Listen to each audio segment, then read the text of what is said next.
माननीय सदस्यगण, short duration discussion पर बहस थी पर वो शुरू नहीं हो सकी है। माननीय गृह मंत्री जी उपस्थित हैं कि एक दस्ते ने दिनांक 4/12/21 की शाम को संदिग्ध क्षेत्र में अम्बुश लगाया था। यह सुबह से बात हो रही थी। Supplementary list of business but भी चुका है। Honorable Shri Amit Shah ji to make statement regarding incident of firing in Mon district of Nagaland on 4 December 2021. उप सभापति जी, भारतीय सेना को नागालैंड के मौन जिले के तिरजिक क्षेत्र में तिरू गांव के पास उग्रवादियों की आवाजाही की सूचना मिली थी। इसके आधार पर सेना के 21 पैरा कमांडो के एक दस्ते ने दिनांक 4/12/21 की शाम को संदिग्ध क्षेत्र में अम्बुश लगाया था। अम्बुश के दौरान एक वाहन अम्बुश के स्थान के समीप पहुंचा एवं उसे रुकने का इशारा किया गया। रुकने की बजाय वाहन द्वारा उस जगह से तेजी से निकलने का प्रयास किया गया, जिसके उपरांत इस आशंका की वाहन में संदिग्ध विद्रोही जा रहे थे। वाहन पर गोली चलाई गई, जिससे वाहन में सवार 8 व्यक्तियों में से 6 की मृत्यु हो गई। बाद में यह गलत पहचान का मामला पाया गया। जो 2 लोग घायल हुए थे उन्होंने सेना द्वारा इलाज के हेतु नजदीक के स्वास्थ्य केंद्र पर ले जाया गया। यह समाचार प्राप्त होने के बाद स्थानीय ग्रामीणों ने सेना की टुकड़ी को घेर लिया, 2 वाहनों को जला दिया, उन पर हमला किया।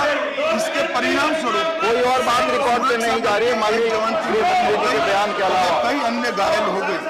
अपनी सुरक्षा में तथा भीड़ को तितर-बितर करने के सुरक्षा बलों की गोली चलानी पड़ी, जिससे 7 और नागरिकों की मृत्यु हो गई, कुछ अन्य घायल हो गए। स्थानीय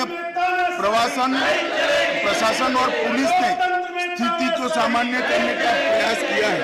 अभी स्थिति तनावपूर्ण लेकिन नियंत्रण में है। पुलिस महानिदेशक नागालैंड और आयुक्त नागालैंड ने दिनांक 5/12/21 को घटनास्थल का दौरा किया। तिरजिक पुलिस थाने में घटना के बारे में प्राथमिकी दर्ज की गई है और मामले की गंभीरता को ध्यान में रखते हुए इस मामले को राज्य अपराध पुलिस स्टेशन को जांच के लिए सौंप दिया गया है। इस संदर्भ में एक विशेष जांच टीम SIT का गठन किया गया है, जिसे 1 माह के अंदर जांच पूरी करने का निर्देश दिया गया है। उपरोक्त घटना के पश्चात 5/12 की शाम में लगभग 250 लोगों की उद्वेलित भीड़ ने मौन शहर में असम राइफल की कंपनी ऑपरेटिंग बेस पर तोड़फोड़ की।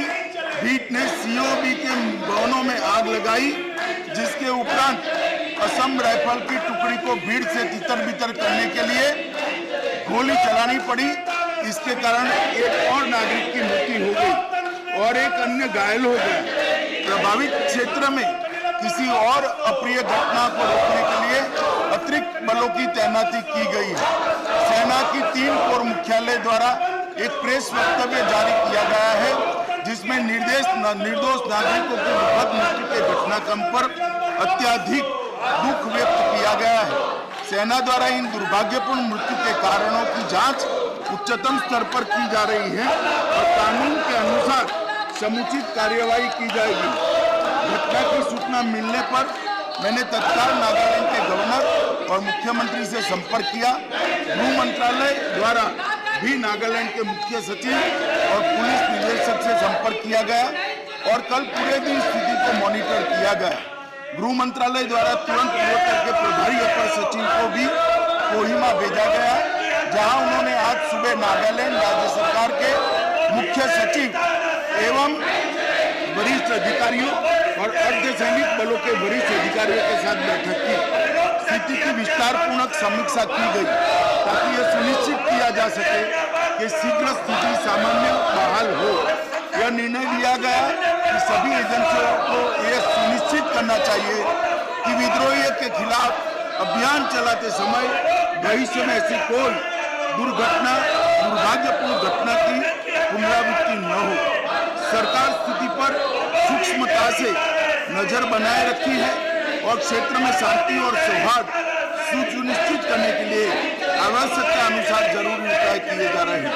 राज्य पदाधिकारियों को एहतियात के तौर पर प्रभावित इलाकों में निषेधाज्ञा लागू की है। भारत सरकार नागालैंड में हुई इस दुर्भाग्यपूर्ण घटना पर अत्यंत खेद व्यक्त करती है और मृतकों के परिवारों के प्रति गंभीर संवेदना व्यक्त करती है। माननीय सदस्यगण, कृपया अपनी सीट पर जाएं। आप सभी सुबह में इस विषय पर बयान चाहते थे, अपनी सीट पर जाएं। आपने क्लेरिफिकेशन के लिए नाम दिया है, प्लीज सीट पर जाएं। अगर इस पर बहस नहीं चाहते हैं तो एसडीडी पर बहस के लिए आपको हम नाम पुकार रहे हैं। प्लीज आप अपनी सीट पर जाएं, वेल में खड़े ना हो। प्रोफेसर मनोज कुमार झा